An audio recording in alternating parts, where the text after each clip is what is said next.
Alright, what's up, guys? I'm about to show you the craziest police interview you've ever seen. And shout out to Ikamel for showing this on his channel. But yeah, this is wild. This person, I guess it's a girl, I'll use that term lightly, This is 14 stole a News. police car, chased this cop with a sword, and then got shot and stole a police car, Takes a swing at an officer. as you can see here. That officer fires his gun, hitting that suspect in the chest. Then she jumps in the police car, drives off. He's still able to speed off in the officer's SUV. That's crazy by itself, State chase. right? Goes on a multi-state chase. But anyway, here's the interview for that, and it's freaking amazing. So let's check it out. Sorry, the audio is only like in the left speaker for this interview for some reason. But yeah, this is wild. Her, it is tattooed on my arm.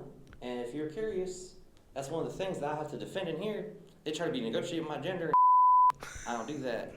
They tried to refuse me medical treatment because I said my pronouns are she, her, and she said, well, I'll just leave him alone. And I'm sorry, I'm rambling already. Okay. Bruh. Speaking of treatment, I know you're recovering from some wounds. Yeah. How's that going? How are you feeling? I was very, very lucky. Now that guy, that John Wayne guy that shot me, his name's not actually John Wayne, but he was John Wayne guy shot me. This interview's already great. the John Wayne mother. John Wayne motherfucker. Some stuff. You guys can bleep it out or whatever. They all said they were all superficial. Now one almost killed me. One bullet almost killed me. I was dead for 19 seconds. So I was like, here's the story. I was laying in the hospital. Everybody's taking care of me. Everything's going good. By the way, before I go any further, I have to shout out the Owensboro Hospital. That there is some excellent professionals, and they saved my life like more times than I can count. And I am internally indebted and grateful to them. If I end up doing community service in this county for running, I want to do it at the hospital. That's my thing. How many times did they save your life, man? Where was I? What was I saying? Oh, Yeah. my wounds. I mean, they've been hit or miss, but like it's mostly good. I mean, when you now if you know this, I don't know how much stuff I've been through. I've been through trauma my whole life. I was molested. I was raped. I was domestically beaten like 2 weeks ago. My whole chest was covered in bruises. Jesus. Once you get to a certain point, pain just becomes normal, and the adrenaline kept me going, and I still honestly feel some of the adrenaline in me because I'm still fighting for my life in here as well. Unfortunately, the hospital was a great place, but this place kind of a dark place, unfortunately, and a lot of people in here be in rough spots. Okay, I'm sorry. I'll move on to the next one. How many wounds would you say you're recovering from? They say I have 9 holes in me from 3 gunshots. Now I think it might have been more like 4 gunshots. I have not gotten the exact number and how many times I was shot, but I was unarmed when I was shot though. I basically, they said I used a sword, right? Was it a real sword? It was not, dog. It was, what Belagarth is? You know what live action role play is? You ever seen Grown Ups? That's what it was. It was a toy sword, dog. It was made out of camp mat and foam. Bro was LARPing at the police officer and got shot. I mean, what did you expect was gonna happen, dude? Like, of course the cop's gonna shoot at you. Swinging his sword at a cop. Come on. And it is inspected and regulated. Now this one I actually bought from a professional. This is not one I even made myself. I bought it from a professional, and it's made specifically to hit someone with full contact and not injure them at all. So he was completely safe that whole time. And I announced that shit too. I said, hey, this is a toy sword, dog. This is a LARP sword. I'm just keeping my space from you because I did not trust him. He would not communicate with me. Now, when the officer stopped you, why didn't you just...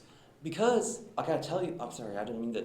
Here's the thing. So first of all, none of my charges are even related to, why he stopped me. So there was no reason to stop me. Now that is your first clue here of things from the other side. But on my end of things, I was rolling up through Boonville, right? I was going a little fast. I don't even know if I was speeding, but I was just rolling up because I was trying to get to my girl. The night before, I had checked in on her for. She told me that she had been domestically violenced. Domestically violenced? I was on my way back because I had left her with the guy that she said she wanted to stay with. I didn't completely trust him because he was kind of a kind of a meth head. I was coming back to check on her just to say, hey, what's up? You doing okay? So I was Why would you leave your girl with a meth head? That doesn't make any sense. in a hurry, but I was not like being reckless or nothing. But then I see a movement inside of this squad car, and it just gives me a bad, like I get vibes and signs, and it gives me a bad sign. I see movement now. I believe I saw a gun being flashed or moved around. He did have 4 guns in that car whenever he was inside of it. So I never even passed his ass. I saw that gun moving around. I turned off to the right, hopefully to deflect the whole situation. He followed me to this thing. Now, you said sorry. you were in a hurry, but you don't remember speeding. I don't even know if I was. I'm gonna be honest with you. I was focused on getting to her, and so I wasn't doing like. If I was, it would have been more than 5 or 10 over. And then when they pulled Sure. you over and you got out of the car, So did you initially know you were gonna go for the sword, or did you feel panic? What were you feeling? So I'll tell you, because it didn't really work. It didn't really play out like that. I'm not sure how people think it played out. So here's what happened. So I was fleeing for my life in my car. Now, unfortunately, I'm a good driver. My car is fast. Bro, this interview just don't even seem real. Like, it just seems like I'm watching like some trolling video, but this is real, bro. This is crazy. I could have lost him in the corners and avoided this whole reckless situation, which is what I was trying to do. Unfortunately, whenever I first pulled off, I hit my right rear bearing on a curve, so my car was licked up.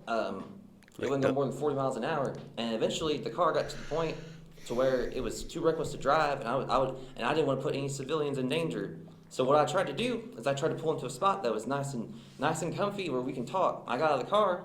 And then, Sorry, go ahead. go ahead. Sorry, when you got out of the car, Mhm. because you're saying you're pulling over to Yeah.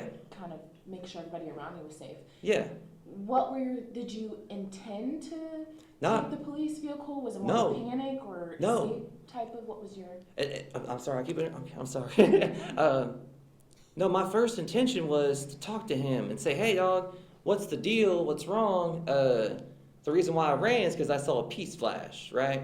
So I was walking to him, my hands up. I walked up to him, and he had his taser out. Now, he was completely uncommunicative. I said, "Can I talk to you?" I was trying to motion to him, "Hey, can we talk? Can we talk?" And he said, "Get on the ground, get on the ground." Now, I got this feeling in me like, if I get on the ground, let him cuff my ass, I'm not leaving this place alive. And I think the fact that he shot me What? kind of proves that a little bit. I think he was out for blood that day. So he has that taser out. He's pointing at my. Now I could feel the negative energy coming towards me.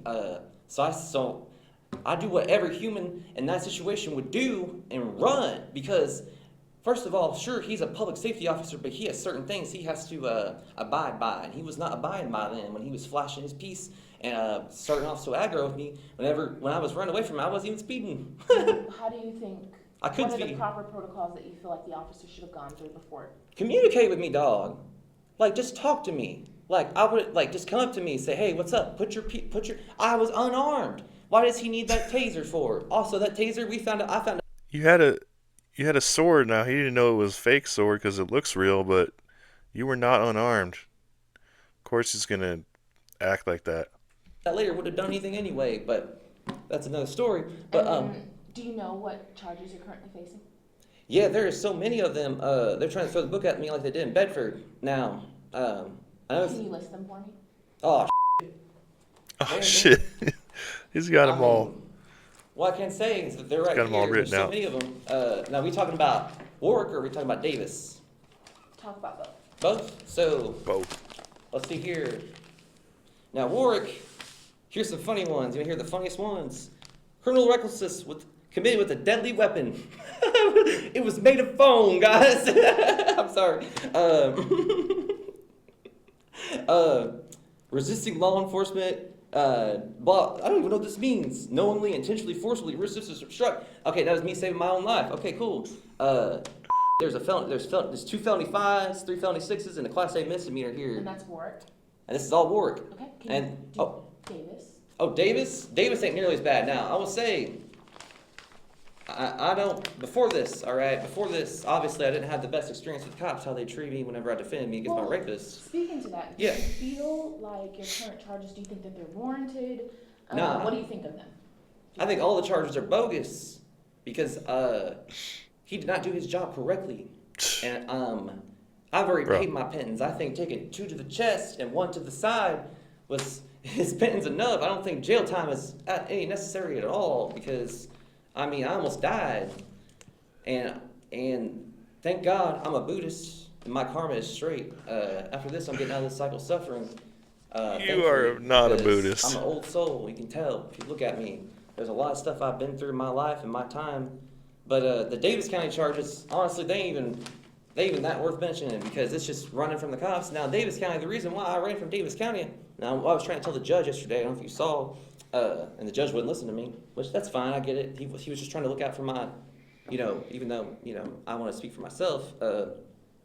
Now, most of those charges are just fleeing them. And now the reason I was fleeing is because there was a Rockport cop with them. I didn't realize that. It was Rockport, but I knew it was Indiana because he started on me on the Indiana side. I was trying to get to Kentucky to get to some cops over here. Be like, I need to report a crime. I've been shot by a cop. And I'm not going to the same police department that shot me to report that crime. So I'm getting to Kentucky because I know that's different, right? So, so basically, the charges are just about running and stuff. Now, whenever they tased me, and I took a knee, they put 2 tasers. They had 2 guys, 2 tasers in me. I took 1 knee. I said, I'm chill. I look up. I see one of these guys is Davis County. I said, dog, I need to report a crime. I've been shot. I would, if I had known that he was Davis County, I would have surrendered to him. That Rockport guy, not so much. No offense to, full offense to Indiana. I'd be trusting their cops right now. And the Rockport cop had a assault rifle pointed at me. I was unarmed and shirtless and full of bullet holes. I had my arms up like this. He kept pointing an assault rifle at me like this. And I would turn around and be like, I don't want to die with a gun shot in my back. At least. Bro, you stole a cop car, man. Like, of course they're going to be pulling guns out on you. Shoot me in the front, But thankfully they didn't use it, so we're chill. Is there anything you want people or the officer involved to understand about you or what happened that day? I want people to know I did not run because of my previous charges. I ran because I feared for my life. I was negotiating a deal to get off on those charges completely because I was justified in defending myself from my rapist. And I am justified today, or 3 days ago, whenever this happened, time be kind of melding together, but I'm justified in defending myself with a foam sword. I used no deadly weapons, like they said. I didn't have any deadly weapons pulled on that cop at all. In fact, whenever I got in that car, I felt like the reason why he shot me. So he also, Mr. John Wayne. Some of you Mr. know. John Wayne. First of all, don't shoot people when they're unarmed. That's messed up. Come on, man. Second of all, listen to people. Like they just want to be alive and third of all, don't leave your car unlocked with 3 guns inside of it and shoot the person for it. That is your fault. You left your car unlocked. You left those guns unattended. I took one of those guns and I emptied the clip in the air and threw it out the window because I wasn't trying to with that shit. I don't with no guns. What the fuck? And then you got a rifle and a shotgun. How many guns you need on a Monday morning? In Boonville, of all places. Like, okay, I'm sorry. You got more questions? Yeah, and then Bro did all that and he's complaining that he got shot. Crazy.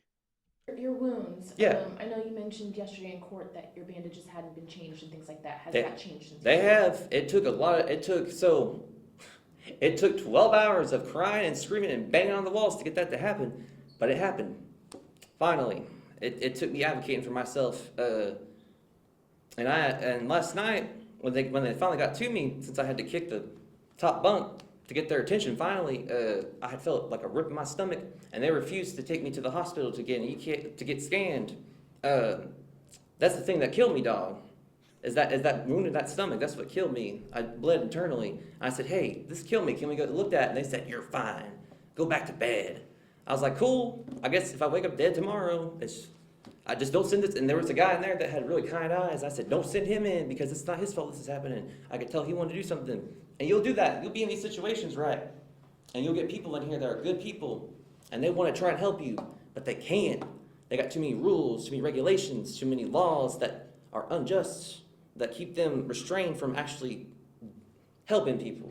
Okay, pause that thought for a second. Yeah. I'm gonna switch the angle here.